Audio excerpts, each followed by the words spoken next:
बिस्मिल्लाहिर्रहमानिर्रहीम। शुरू करता हूँ मैं उस मालिक के नाम से जो सबका है और बहुत मेहरबान है। हम लोग एक ऐसे युग में जी रहे हैं कि ऐसी ख़बरें बहुत कम आती हैं जिससे उन लोगों को खुशी हो जो दिल से सबका भला चाहते हैं, जिनके मिजाज में सांप्रदायिकता नहीं है, जो इंसानियत और मानवता से प्रेम करते हैं। ऐसे लोगों के लिए ऐसी ख़बरें कम आती हैं जिनसे वो खुश हों। चूँकि ये कुछ कलयुग चल रहा है और जुल्म ही का दौरा है, तो ज़्यादातर ख़बरें वो आती हैं जिनसे अच्छे लोगों के दिल दुखते हैं। लेकिन आज मैं दो ख़बरों पर अपनी दिल की खुशी का इजहार करने के लिए आया हूँ, अपने दिल की बहुत ही खुशी ज़ाहिर करने के लिए आया। एक तो ख़बर आई है कि जो उत्तराखंड में हमारे मज़दूर भाई इतने दिन से फंसे हुए थे और बहुत कोशिशें की जा रही थी, मशीनें, टेक्नोलॉजी इस्तेमाल की जा रही थी उन मज़दूरों को ज़िंदा निकालने के लिए।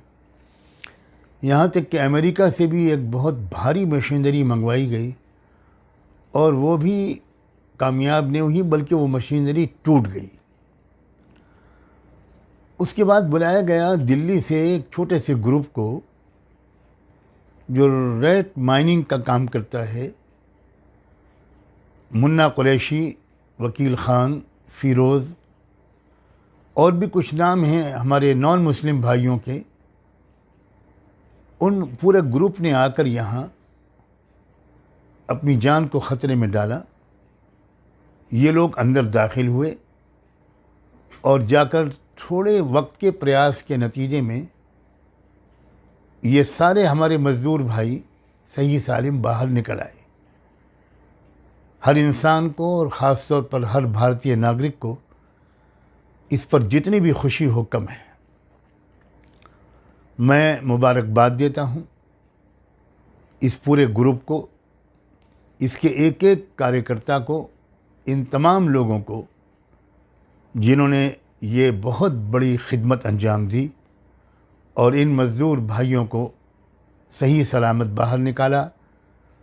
उनके परिवारों की खुशी में मैं पूरी तरह शरीक हूँ और मैं कुछ डिटेल हासिल करने की कोशिश कर रहा हूँ कि वो लोग, उनके नाम सही पूरे मालूम हो जाएं।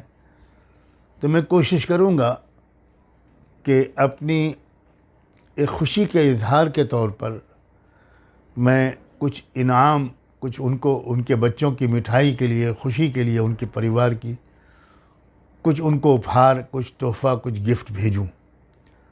मैंने किसी से ये रिक्वेस्ट की है कि उन तमाम उस ग्रुप के भाइयों की कुछ डिटेल मालूम हो जाए तो मैं कुछ उनकी सेवा कर सकूं, कुछ उनको इनाम भेज सकूं। ये बहुत बड़ा एहसान किया है उन्होंने।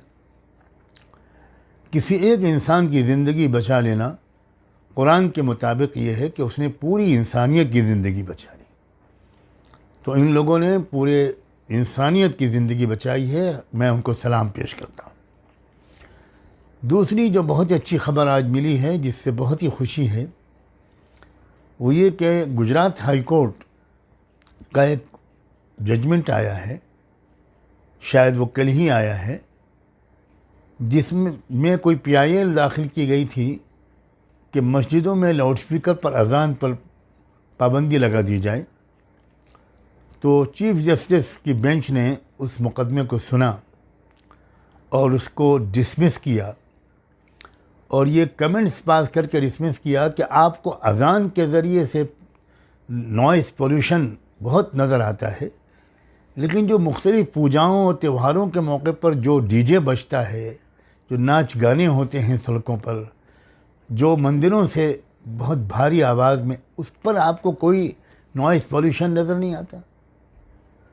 क्यों आप ये पिटीशन लेकर आए हैं? जो चीफ़ जस्टिस, गालिबन उनका मैडम सुनीता नाम है, मैं उनको मुबारकबाद देता हूँ कि उन्होंने भारतीय संविधान और जो इंडियन आइडिया ऑफ इंडिया है उसकी बहुत लाज रखी और बड़ा एक साफ जजमेंट दिया।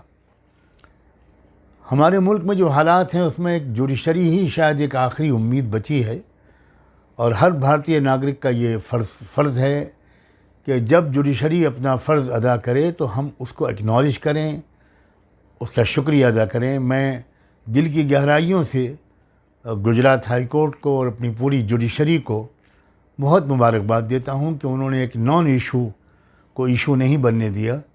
और मैं उम्मीद करता हूँ कि अगर ये लोग सुप्रीम कोर्ट भी केस लेकर जाएंगे तो वहाँ इससे भी इसी तरह का साफ इंसाफ मिलेगा।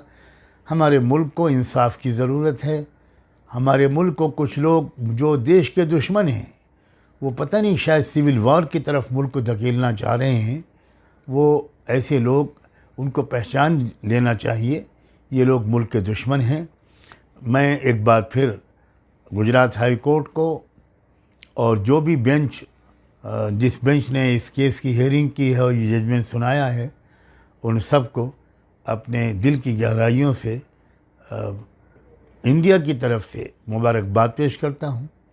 और मुसलमानों से भी ये गुजारिश करता हूँ कि वो भी मस्जिद के लाउडस्पीकर का इस्तेमाल ज़रूरत से ज़्यादा न करें। मैं इस बात को यहाँ पर कहना चाहता हूँ कि रमज़ान की रातों में हमारी बहुत सी मस्जिदों में 1-1.5 घंटे तक जो अनाउंसमेंट होते हैं, अब इतने बजकर इतने मिनट हो गए, अब इतने बजकर इतने मिनट हो गए, अब रोज़ा रखने वाले लोग उठ जाएं, अब सहरी कर लें, अब ये बहुत गैर ज़रूरी है। हर घर में घड़ियाँ मौजूद हैं, हर घर में लोग इस बात को अब जानकारी रखते हैं कि सहरी का वक्त कब ख़त्म हो गया, इफ्तार का वक्त कब शुरू हुआ। अब इतने लंबे चौड़े अनाउंसमेंट की ज़रूरत नहीं है। तो हम भी जो हमको हमारे कानून ने जो आज़ादी दी है उसका सही इस्तेमाल करें। गलत इस्तेमाल करके एक तकलीफ़ अपनी तरफ न बुलाएं।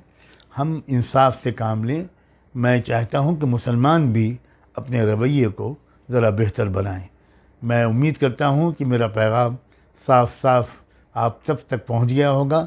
और ये पहली बार मैं रिक्वेस्ट कर रहा हूं कि जो लोग भी सुने और इसको पसंद करें वो इसको ज़रा ज़्यादा से ज़्यादा वायरल करें। ये देश की खिदमत होगी। आप सबका बहुत बहुत शुक्रिया।